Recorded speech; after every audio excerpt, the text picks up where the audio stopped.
Welcome to History 112, Lecture 31, The End of Neutrality. As we discussed in a previous lecture, the United States maintained a public perception of neutrality, but was very active behind the scenes. But some events in the early 1930s are going to push the United States a bit closer to isolationism in the short term. So, for example, there are some arms talks in Geneva in 1933, and they stall, and they ultimately fail when Germany, Italy, and Japan all withdraw from the talks, and as a result, the whole thing breaks down. Now, importantly, back in the United States, there's a Nye Committee which is going to investigate American entry into World War I, and they're going to discover widespread profiteering and tax evasion by U.S. companies. Now, importantly, they're going to allege, albeit with no real evidence, that bankers had pressured Wilson into entering the war, and that's going to further fuel isolationism among the American population in general. There's also going to be an American attempt to join the World Court, but that's going to be killed by the Senate. And the Italian invasion of Abyssinia and the emerging Spanish Civil War are going to turn many in the public sphere towards isolationism, and isolationism becomes very popular with the American populace as a whole. Now, out of things like the Nye Commission's findings that the sale of arms to belligerents had pushed the United States further towards going to war in 1916, 1917, there's also going to be this thought that the non-payment of war debts was a major factor in the European crisis that's emerging. So those two thoughts are going to combine to make the Neutrality Acts. And there's the first Neutrality Act of 1935, which is going to be amended twice, which is going to say there will be no sale of weapons where a state of war exists, and then no loans of money to people fighting in wars. And they're going to go ahead and amend it further to cover civil wars, especially the Spanish Civil War. Now, there's going to be a second Neutrality Act in 1937, which is going to incorporate all of those things, plus restrict trade to belligerent nations to being A, only if the president authorizes it, and B, on a strictly cash and carry basis, and only for non-military goods. However, immediately following the Neutrality Acts, the international context starts to change. And the short version is this. In 1937, Japan invades China proper. In December of that year, Japan bombs a U.S. warship, USS Panay, and apologizes for what it calls an accident. In March of 38, Germany is going to go on the move, occupying Austria. And in September of the same year, they're going to make demands on Czechoslovakia to hand over Sudetenland, and that's ultimately going to be settled with the Munich Conference. But by March 1939, they're going to occupy the rest of Czechoslovakia. And in August of 1939, you're going to see the Molotov-Ribbentrop Pact, which is a non-aggression pact between Germany and the Soviet Union, solidifying, at least temporarily, the relationship between those two countries. And then September 1st, 1939, you're going to see the German invasion of Poland. All of these things combine to increasingly convince FDR that despite what the country thinks and despite what Congress thinks, he must turn the country away from isolationism because there's an international crisis that's going to happen whether the United States likes it or not. Now, throughout this time period, FDR is going to push the limit on what he can get away with as president. And one of the first things he's going to do is claim that the Japanese invasion of China was not covered by the Neutrality Act since the Japanese never formally declared war. In other words, FDR is going to say he doesn't know what is going on and what the state of affairs is, but it's certainly not a war because no one called it a war. So this means he's going to go ahead and use this as an excuse to continue to supply arms to China in order to fight Japan. He's also given what's called the quarantine speech, in which he explains his belief that the United States needs to support countries that were fighting against aggression and thus quarantine that aggression to keep it from spreading to the world as a whole. Now, unfortunately, something else is going on at the same time in Congress is what's called the Ludlow Amendment, and it's gaining momentum. And this Ludlow Amendment would require a referendum to declare war unless the United States was first attacked. In other words, Congress would go ahead and amend the Constitution, take away Congress's power to declare war, and invest it in the people in a vote of the majority of the whole. So in other words, you can never declare war as the United States unless everybody in the nation got together and voted, and then a majority vote said yes. Now, it almost passes Congress in 1938, but after events in Europe start to unfold there, this becomes seen as unwise by Congress, and support starts to fall away. Importantly, there's going to be the Third Neutrality Act in 1939, which is going to go ahead and dial back the previous Neutrality Acts and authorize cash and carry for arms and food. However, U.S. ships can travel anywhere they want, but not to designated war zones. And that's going to be a big step back from what it had been in 1937.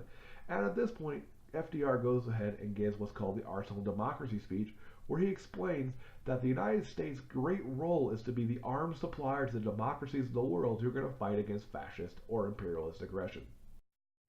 During 1939 and 1940, FDR has to be very careful in how he approaches the issue of intervening in the unfolding crisis.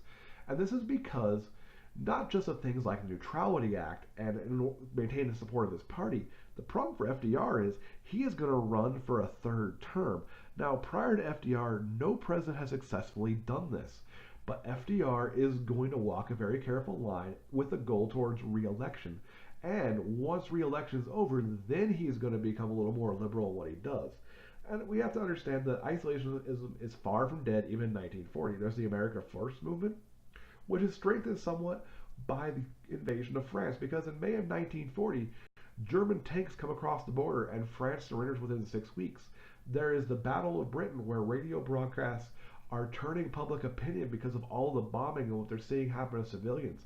And FDR is going to have to walk a very careful line between those people who are seeing the events in Europe and starting to think maybe we need to get involved, and those people who are taking the opposite view of the same event, saying this shows how much we should not intervene.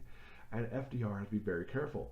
But he is able during this time to sell the idea of defense, and he gets a very important piece of legislation through called the Two Ocean Navy Act, which allows for a massive expansion of the American Navy, which means not only are we going to go ahead and set aside the Washington Naval Conferences from a couple of lectures ago, those had really kind of failed because Japan had withdrawn from them, but he's going to go ahead and unilaterally do the same thing, and we're going to build up a massive Navy. Keep this in mind, though, it takes about 2 years to build a large number of warships. So these ships that he is going to go ahead and commission in 1940 aren't going to hit the water until 1942. Now, FDR is going to very carefully orchestrate events at home so the Democrats are unable to find any candidate who can carry a national election and would be forced to turn to FDR and ask him to seek a third term. And that is going to go ahead and work for him. Now, the Republican challenger, Wendell Willkie, is coming out at the same time, having a very similar platform with Roosevelt in terms of we have to do something, but we don't want to do too much, that we're going to carefully straddle an interventionist and isolationist line. Now, when it comes down to it, the two candidates are so similar, the popular vote is almost the same, but the electoral vote works out in FDR's favor. With the election behind him, FDR works on what's called the Lend-Lease Act, because Britain is broke and can no longer meet the terms of cash and carry, and FDR convinces Congress to allow him to lend or lease arms to a country on the condition they would pay for them after the war or return the unused arms. And this would be only applied to countries whose defense was vital for that of the United States. And this is going to get him around some of the Neutrality Acts. On top of that, FDR is going to sell the idea that the Western Hemisphere is neutral. He's going to, of course, ignore Canada in doing so. And he says that the United States, being the strongest power here, has a duty to defend it. So he's going to go ahead and escort vessels partway across the Atlantic. The United States having the largest navy in the world at the time, this is going to greatly add to the number of ships on anti-submarine patrol. And it's going to allow the British to strengthen their convoys because they don't have to protect the ships that are being guarded by the United States. Now, while the United States is not going to attack U-boats, they're also going to help Britain track them. And at first, Germany is going to not attack convoys under U.S. protection because this is going to be considered a potential act of war. But this is going to increasingly sour relations with Germany. Now, what's also going to sour those relations is when Germany invades the Soviet Union in the summer of 1941, the United States extends the Lend-Lease Act to the Soviets as well. We start supplying the Soviets with arms. All of this is going to really push Germany in a very anti-American direction, which is precisely what FDR wants. Now, following a German attack on a U.S. destroyer, the United States convoys are going to go all the way across the Atlantic, and what this is going to increasingly do is just be a thorn in Hitler's side. And importantly, although officially neutral, the United States signs the Atlantic Charter, which, as they put it, seeks the final destruction of Nazi tyranny. So they start publicly talking about how the United States will support the complete destruction of Germany, all while claiming officially to be neutral and have no part of this. Now, at the same time as FDR had been provoking Germany, he's also doing the same thing to Japan. The United States have been openly condemning Japanese campaign in China. We were canceling commercial treaties. And following Japan signing a loose alliance with Germany and Italy, they're also going to invade Indochina, and the United States is going to give some really strong warnings against further aggression. Now, when the Japanese invaded Dutch East Indies, the United States is going to freeze all Japanese assets and embargo the country, and what that's going to do is that's going to cut Japan off from most of its oil supply. And what this means is the Japanese Navy will be out of fuel in about 6 months. This means Japan has only two possible choices. They can seize British and Dutch possessions to gain access to additional oil, which will extend their ability to keep their navy at sea by several months, or repair relations with the United States. Importantly, Japan's still at peace with Britain. So the question becomes, do they go after the British and risk war with the United States, or do they back down? Now, this leads to talks between the United States and Japan, and these talks go nowhere. So Japan begins to draw up plans for a major naval offensive. Now, the United States expects Japan to go ahead and make that move against British and Dutch possessions to gain the oil. And we did have intelligence that revealed war was imminent, but they didn't think that the Japanese would go against the United States yet.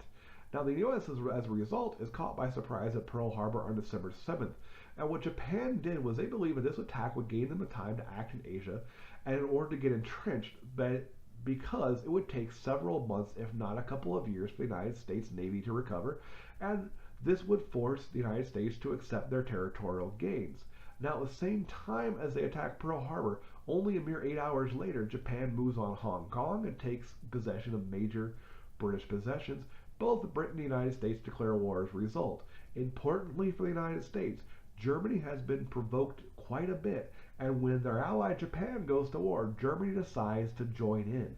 Importantly for FDR, he had a Congress that was not necessarily willing to go to war, but when the other country declared war on us or attacked us first, it became a very easy thing to do.